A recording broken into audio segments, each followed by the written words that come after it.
So, like I said, I knew this was wrong. I felt horrible afterwards. And then me and the dude, we keep in contact. And I remember, I'll never forget this day. Like, I always tell people about this, like, I'll never forget this day. Like, this girl, this lady had came to church, like, that we haven't seen in years. She came to church, and she said something about, like, basically, like, a warning from God to, like, stop doing what you're doing. And I remember distinctly, like, I was like, no, I said in my head, I was like, no, I'm just gonna go back and mess with him, like, one more time, you know? Just one more time. Hold on, I'm trying to get inside this thing so I can sit down. Why won't it open? Okay. So, yeah. I was like, okay, let me just do it one more time. Everything's gonna be okay. Like, one more time is not gonna hurt. Y'all.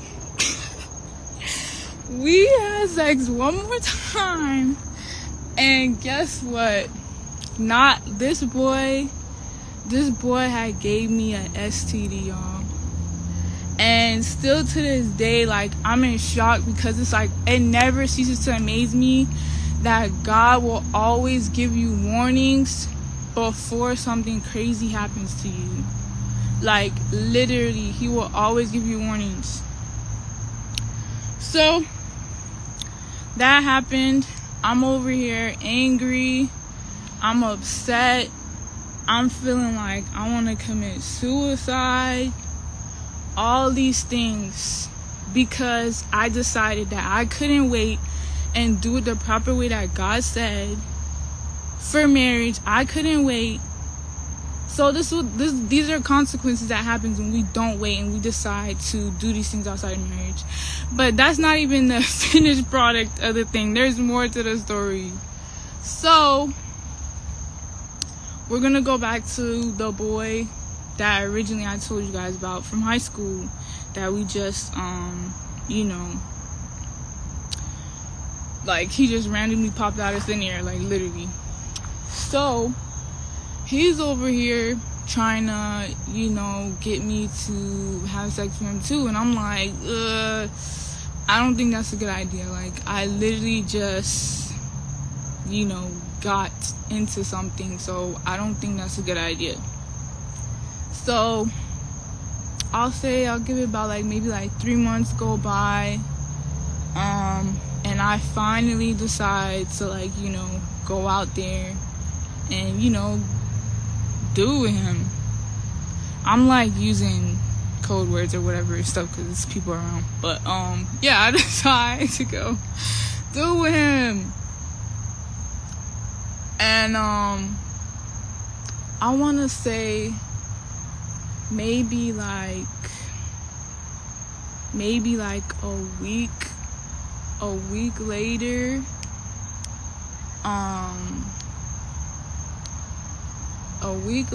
I found out that the boy that I gave my virginity to was his friend. And mind y'all, I had asked the boy from high school, the second boy, I asked him, I was like, I remember I asked him, I kept on asking, I was like, do you know this boy? Because I felt like I was like, God be telling you, trying to tell you, like, something's off here. So I remember I was asking him, is this your friend? So I'm watching a Snapchat video, and it's him and the dude there. He has him in the video. And y'all, when I seen that, it was like as if somebody just took a knife and just, like, stabbed it in my stomach and twisted it around. Like, I was sick to my stomach when I found out that they were friends. And I just knew, like, I just knew that they were over here, like, joking around, talking about things that happened between us. I know. So that thing hurt so bad, y'all. And I tell you, like, I remember, and it's funny. Then the next day, or I think a couple days later, like, Apostle, he's preaching. He says that he has a dream. He had a dream that it was a girl that she went to go have sex and lay in the bed again with somebody, and that she thought it was gonna be like how it was the last time, and that basically in the dream, like, the guys treated her like a piece of meat, like they literally dogged her out. And y'all, when I tell y'all, like, I bust out into tears. I had to run out of church. I bust out into tears because I was like, God, like, that junk hurt. It hurt so bad. Like, to the point where after the fact that I had realized, like, what I knew, what I felt was going on was really going on, like, I had started feeling like I was just crying every day. I was like, God, like, why would they do this to me? Like, I don't understand. Like, why would they do this to me? And then I started feeling like, how you call it? I started feeling like a big slut.